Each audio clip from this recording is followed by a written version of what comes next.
বলেন আমাদের দেশে শান্তি আছে না নাই? আমরা হিন্দু মুসলিমে কখনো দাঙ্গা লাগে? আসতে বলেন কেন লাগে? ওদের পূজা পার্বণে আমাদের মাদ্রাসার ছেলেরা যে পাহারা দেয়, চিল্লায় বলেন ঠিক কি না?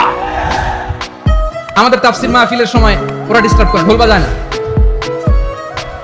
ওদের পূজা পার্বণের সময় আমাদের তাফসীর মাহফিলের ডেট হলে আমরা চেঞ্জ করে দেই। সুবহানাল্লাহ, কি সাম্প্রদায়িক সম্প্রীতির রোল মডেল। আর ওই বাংলাদেশের ব্যাপারে তারা অনেক ডিস ইনফরমেশন ছড়াচ্ছিল।